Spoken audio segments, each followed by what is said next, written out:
If you're at all familiar with Pat Flynn from Deep Pocket Monster, you've no doubt heard about bad binder behavior. You know, dented cards, cheap pages, overstuffed sleeves, attic damage, and the worst of all, the dreaded O-rings.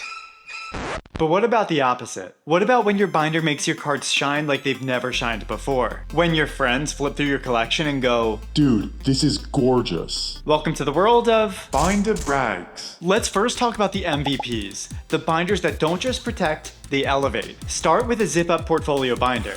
No rings, no loose pages, just clean side-loading slots. Brands like Vault X, Ultimate Guard, or even those high-end leather ones from Etsy, these are collector tools, not school supplies.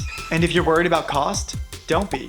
Solid zip folios can be found for around $20, which, considering the sentimental and monetary value of the cards inside, that's a steal. There's no need to rush this part either. Take your time, figure out what cards you're showcasing, and then choose a binder that matches that vibe. For my childhood Yu-Gi-Oh collection, I picked a custom binder with the etched face of Pot of Greed, one of the game's most iconic cards. But I keep forgetting what it does. I play the magic card Pot of Greed.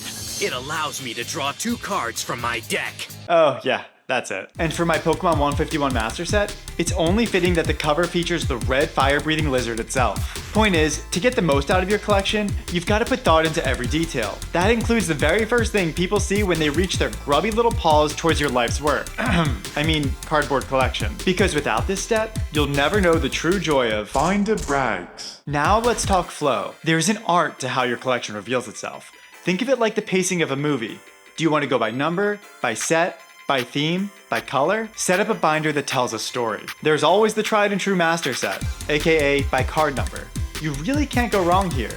The structure is built in, and when it's complete, these pages always look stunning. Still missing that pesky reverse holo? No problem. Use a placeholder with the card's name so you don't throw off your organization, which I've definitely never messed up before. I'll actually be dropping a separate video soon on small tweaks that can make your master sets look unimaginably gorgeous. So if you haven't already, hit that sub button and keep an eye out for that one. But let's say you don't want every card in a set. Maybe the comments just aren't doing it for you. That's when you get to tell your own story. My Yu-Gi-Oh binder walks you through the early days of the game. Every page meticulously planned, organized by set, card type, and built for nostalgia. One massively underrated trick. Use pack art as the set separators.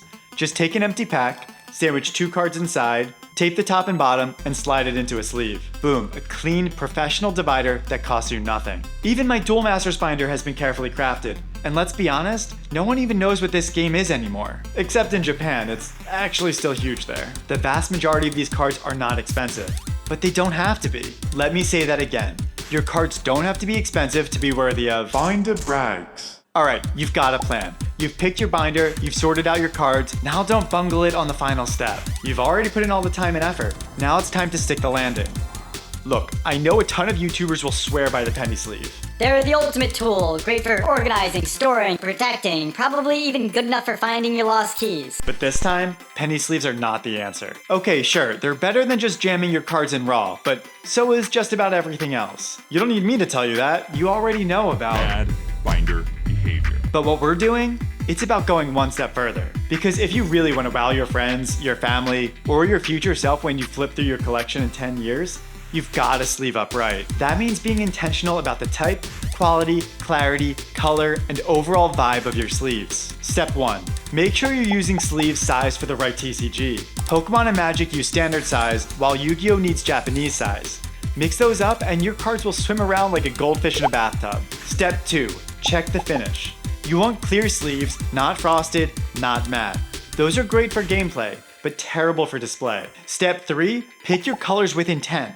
I love crisp white sleeves for Yu-Gi-Oh! They pop against the dark gray card borders and the black binder pages. Pokemon cards, they look incredible in all shades of blue. But ultimately, this part's about your taste. Mix, match, and experiment. Find what brings your collection to life. Because when the cards, the binder, and the sleeves all click together, that's when you've got something truly worthy of binder brags. Your collection tells a story of your pulls, your trades, your journey. So why hide it in the beat-up binder from middle school? Put your best and favorite cards in something worthy of them.